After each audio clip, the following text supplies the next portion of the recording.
नमस्कार दोस्तों, आप सभी का स्वागत है हमारे चैनल पर। मेरा नाम है आरिक और आप देख रहे हैं HW बूस्ट। इस चैनल पर कक्षा 10वीं के विद्यार्थियों साथियों के लिए बोर्ड बूस्टर सीरीज चालू की गई है, जिसमें हम आपको कम समय में और एक टॉपिक कवर कराएंगे जो हर बार बोर्ड परीक्षा में आता है। इससे आपका रिवीजन भी हो जाएगा और आपके अगर कॉन्सेप्ट कच्चे हैं तो वो भी पक्के हो जाएंगे। इस वीडियो में हम आज समझेंगे प्रकाश का परावर्तन तथा परावर्तन के नियम। यदि आप इस वीडियो को पूरा देख लेते हैं तो आपके 70 में से 5 नंबर तो बिल्कुल ही फिक्स हो जाएंगे। यह कक्षा 10वीं विज्ञान का चैप्टर 1 प्रकाश परावर्तन तथा अपवर्तन पाठ का पहला ही टॉपिक है, reflection of light and laws of reflection.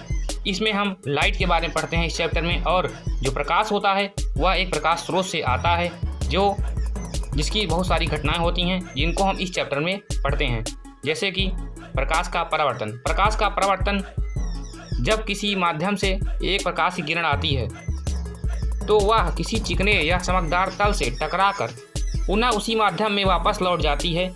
इस घटना को प्रकाश का परावर्तन कहते हैं। जैसे यहाँ पर लिखकर मैंने टाइप भी किया है, जिसे आप देख सकते हैं कि जब प्रकाश किरण किसी माध्यम से चलती हुई किसी चमकदार तल पर आपतित होती है तो वह तल से टकराकर उसी माध्यम में वापस लौट आती है। यह प्रकाश का परावर्तन कहलाता है। उदाहरण में जैसे दिया गया है, प्रकाश का किसी दर्पण से टकराकर वापस उसी माध्यम में लौटना, तो यह घटना जो होती है प्रकाश का परावर्तन कहलाती है। प्रकाश का परावर्तन, जैसे यदि आपके पास एक लेजर लाइट है तो आप एक दर्पण ले लीजिए जो घर पर होता है, उस पर लेजर लाइट जब आप मारेंगे तिरछी करके तो वह आपको पुनः उसी माध्यम में लौटती हुई दिखाई देगी। आप इसका जो प्रैक्टिकल है वो घर पर कर सकते हैं आसानी से। यदि आपने इस प्रैक्टिकल को किया है तो हमें कमेंट में ज़रूर बताएं। और अब इसके चित्र जो है उसको हम समझेंगे। जैसे कि चित्र में बताया गया है कि जैसे एक किरण है AO जो किसी प्रकाश स्रोत से आ रही है और नीचे एक दर्पण है उस पर टकराती है। टकराने के बाद वह बिंदु O से वह B की ओर मुड़ जाती है, तो जिस माध्यम से आई उसी माध्यम में वापस चली गई। और जिस बिंदु पर आपतित होती है उसे आपतन बिंदु कहते हैं, जो O है। O से O पर एक हम अभिलंब खींचते हैं, मतलब कि एक सीधा लंब खींचते हैं जिसे अभिलंब कहते हैं। और अभिलंब और आपतित किरण के बीच के जो कोण होता है उसे आपतन कोण कहते हैं, और अभिलंब और परावर्तित किरण के बीच जो कोण होता है उसे परावर्तन कोण कहते हैं। तो ये आपतित किरण, आपतन कोण, परावर्तन कोण, परावर्तित किरण, समतल दर्पण, ये सब तो आप समझ गए होंगे। और इसमें एक चीज़ और है जो आप समझ सकते हैं, जैसे परावर्तक तल क्या है। तो परावर्तक तल मतलब है जिस पे टकराकर वापस आती है वही दर्पण। M1 M2 जो है वो परावर्तक तल है। इस चित्र को आप इस डिफिनीशन के साथ लिखेंगे तो एग्जामिनर आपका एक भी नंबर नहीं काटेगा और आपको पूरे नंबर मिलेंगे।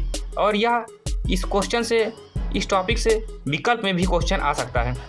अब हम देखेंगे परावर्तन के नियम क्या होते हैं। परावर्तन के 2 नियम होते हैं। प्रथम नियम है कि मतलब कि आपतन कोण जो I होता है वो परावर्तन कोण R के बराबर होता है। इसे आप शॉर्ट फॉर्म में अपनी भाषा में भी लिख सकते हैं कि आपतन कोण और परावर्तन कोण बराबर होते हैं, एंगल I बराबर एंगल R। और जो इसका दूसरा नियम है वो कहता है कि आपतित किरण, अभिलंब तथा परावर्तित किरण सभी जो होते हैं वो एक ही तल में होते हैं। जैसे यहाँ पर समतल है, मतलब कागज़ के तल में सभी तीनों एक ही बिंदु पर मिल रहे हैं। जैसे इसका आप इस तरह भी लिख सकते हैं कि आपतित किरण, अभिलंब तथा परावर्तित किरण तीनों एक ही बिंदु पर स्थित होते हैं। जैसे कि वो देखिए एक ही बिंदु जो O है वहीं पर सब कुछ मिल रहा है। तो इस तरह से आप इस टॉपिक को अच्छे से समझ सकते हैं। यदि आपको कोई भी कन्फ्यूजन हो तो कमेंट में ज़रूर बताएं। और यदि आप हमारे इस चैनल पर बिल्कुल भी नए छात्र हैं तो हमारे इस चैनल को ज्वाइन कर लीजिए। इस पर हम आपको छोटे वीडियो के माध्यम से जानकारी प्रोवाइड करेंगे, क्योंकि बड़े वीडियो जो हैं वो तो आपको उपलब्ध हैं ही, लेकिन ये छोटे वीडियो से आपको अधिक जानकारी कम समय में मिल सकती है। इसलिए हमारे चैनल को सब्सक्राइब करना बिल्कुल भी ना भूलें।